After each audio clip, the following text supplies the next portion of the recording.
আমরা তো ট্রলার থেকে কোনো লাশ উদ্ধার করিনি ভাই। আপনি মনে হয় একটু মানে গ্যাপ আছে।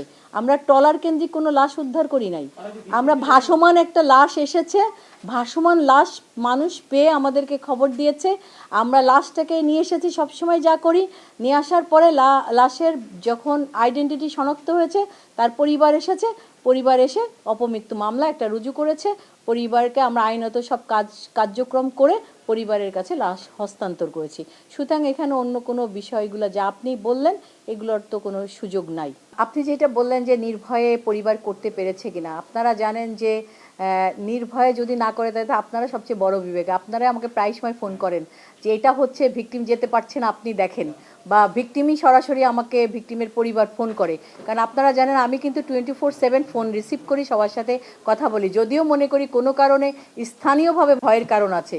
কিন্তু যেখানে আপনারা সাভারের ঘটনা, আশুলিয়ার ঘটনা, আপনারা অসংখ্য সাংবাদিক সেখানে কাজ করেন, প্রতিনিয়ত থানায় থাকেন, তো এরকম হবার যদি ঘটনা ঘটতোই, আই থিঙ্ক মনে হয় সবার আগে আপনারাই গর্জে উঠতেন, আপনারাই প্রতিবাদ করতেন এবং মামলাটা নিতে আমাকে বাধ্য করতেন বা থানাকে বাধ্য করতেন। তো এমন কোনো ঘটনা শুনেছি বলে জানা নাই।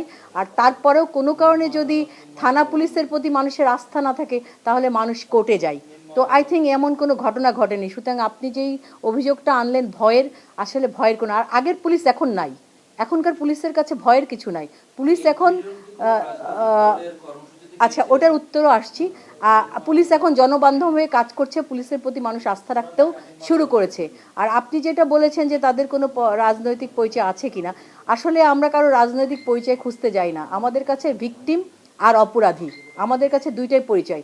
তারপরে ভিকটিমের মা যখন আমাদের কাছে এই অপমৃত্যুর মামলাটা হয়েছে, উনি যে এজাহারটা দিয়েছেন তাতে কোনো রাজনৈতিক পরিচয় এখানে তিনি উল্লেখ করেননি। সো আমার রাজনৈতিক পরিচয় জানার কোনো সুযোগও নাই। আর পুলিশের কাছে কোনো পরিচয় নাই, পরিচয় একটাই, একজন ভিকটিম আর একজন অপরাধী।